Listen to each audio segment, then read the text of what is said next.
Hi, I'm hearing this question a lot. Should you buy a home during a pandemic or even look for one?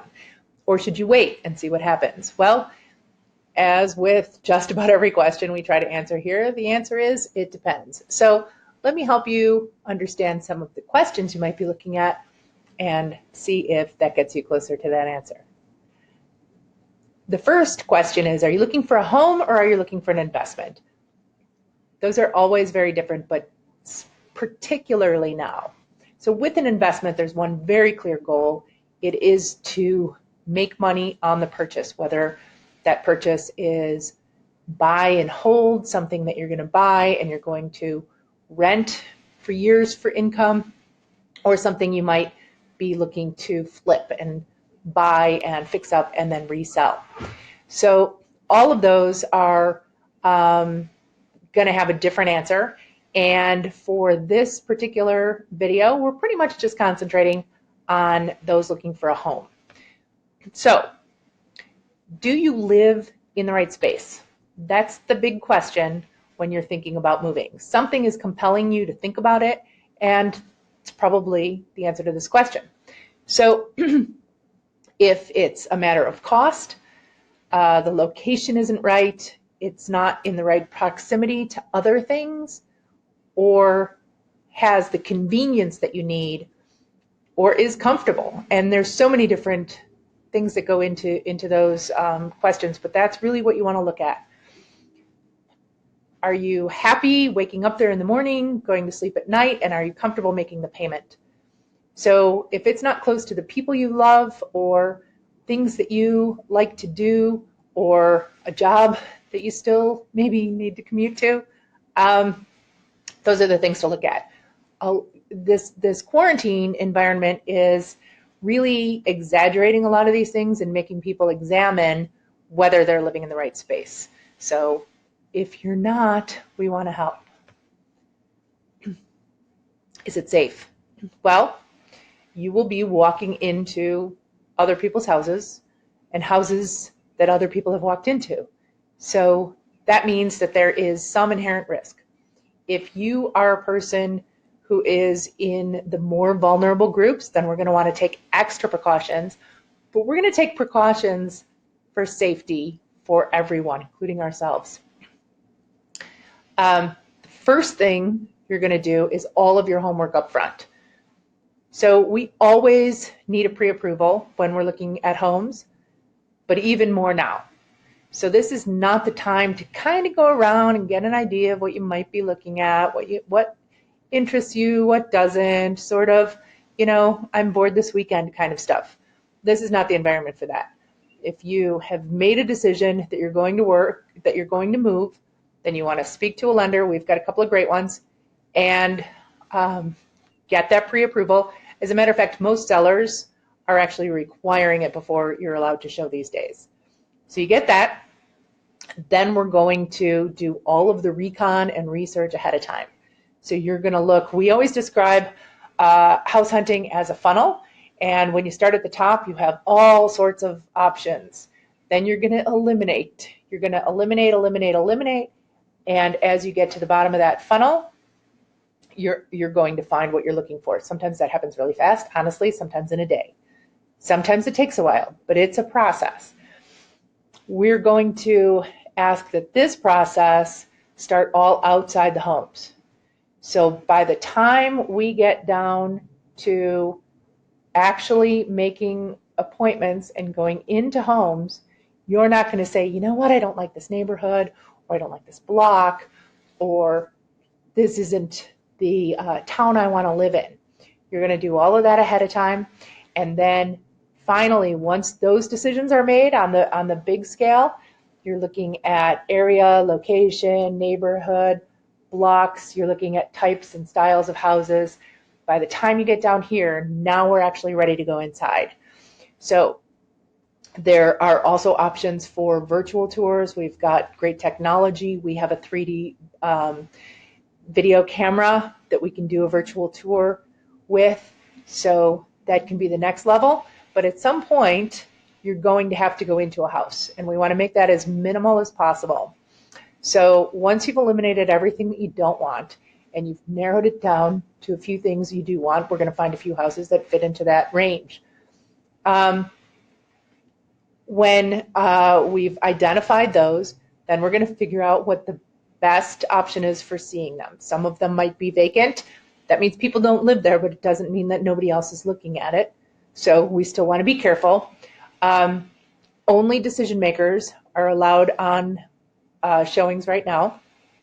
So if you have children that normally we would bring along, we're going to ask you to find a solution for that, even if it is that one person goes in the house while the other person stays with the kids and then you switch. A little bit inconvenient, but it can be made to work. And we're asking only that decision makers are involved. So if you are by yourself and you make your own decisions, then that's you. If you are part of a couple or buying with someone else, then those parties should be involved in the showing, but that's it. We're limiting showings to the shortest amount of time, wearing masks, shoe coverings, possibly gloves, but for the most part, not touching anything inside the house. And just trying to keep everybody as safe as possible. Our clients, the sellers, and us.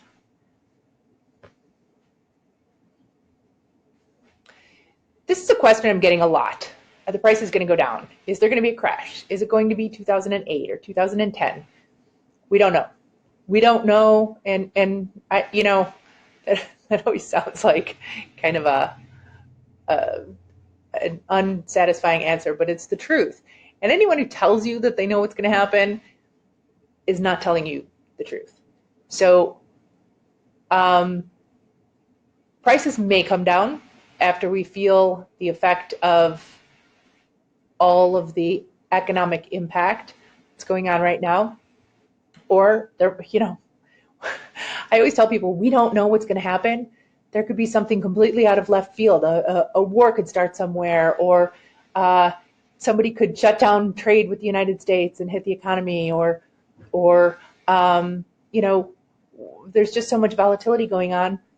Things can happen in the political sphere. It could be a natural disaster. I never, ever, ever have said we could have a pandemic and everybody could have to stay home for a couple of months. But here we are. So that just goes to show, I want to go back to that slide. Sorry, my presentation's getting impatient. That just goes to show how we really can't predict what's going to happen. What we know is that whatever happens will be based on supply and demand. Right now, supply is still very low. Demand is still pretty steady. So we're not seeing house prices drop in most of our markets, and we don't know whether they will or not. However, I can tell you that part of the problem during the 2008 to 2014-15 era was the way that lending tightened. Interest rates eventually came way down, but it took a long time. And loans were very difficult to get. So lenders were looking for high down payments. They were looking for high credit scores. They had a lot of hoops to jump through. That may well happen again if the economy starts to falter. Interest rates may go up. There are a lot of factors that influence interest rates, and we don't ever know really what's going to happen. So this is just an example of what would happen if interest rates went up by 1 point and how that affects what you're paying for a house. So people tend to focus only on the purchase price, but interest rate is so important and they are so low right now. In this example, we go from 3.375 interest rates to 4.375 interest rates. On the very same house, you have almost the same payment, $1,414 a month, $1,410 a month, or $1,417 a month. So this is without the payment changing. This house would have to decrease in value from $400,000 to $355,000. So it would have to go down $45,000 in value to make up for 1 point interest rate rise. That's how important interest rates are. So when you're looking at the possibility that housing prices may come down, you need also to be looking at the probability that interest rates will rise. So there's a lot that goes into it, and really it just keeps coming back to that same question of, are you living in the right place?